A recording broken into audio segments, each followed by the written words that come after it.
The streets of Niger's capital, Niamey, remain calm, but the military coup leaders show no sign of backing down. Instead, announcing more new officials to replace the government of democratically elected President Mohamed Bazoum, who they have held in detention since July the 26th. The President of the National Council for the Safeguarding of the Homeland, Head of State, decrees Article 1, Mr. Lamine Zain Ali Mohammed, is appointed Prime Minister. All diplomatic efforts at finding a peaceful solution to the crisis have so far failed.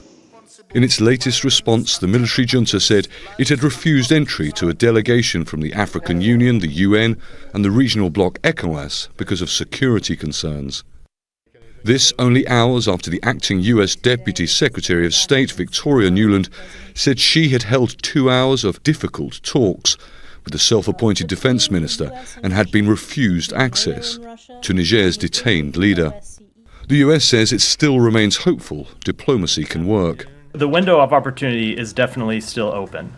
We believe that the junta should step aside and allow President Bazoum to resume his duties tomorrow, anytime in the near future. ECOWAS is struggling to pull together a military force comprised of soldiers from member states which it has threatened to use as a last resort in a potential military operation to reinstate the deposed Nigerian president. Nigeria's President Bola Tinubu is the new chairman of ECOWAS.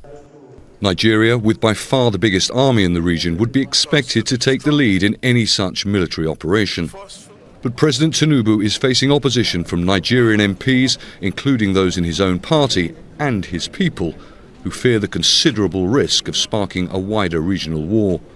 And if that were to happen, it could lead to a deterioration in the already difficult fight against armed groups like Boko Haram, ISIL, and Al-Qaeda. We have multiple levers on which we can leverage to achieve the end that we are seeking to achieve, which is to uphold the ECOWAS protocols by ensuring that there is a return of civilian democratic rule under the leadership of President Bazoum.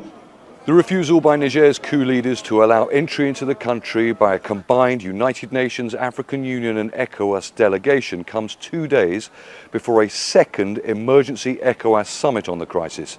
It's expected the focus of that summit will be discussions about a potential last resort military solution. The diplomatic avenues are still open.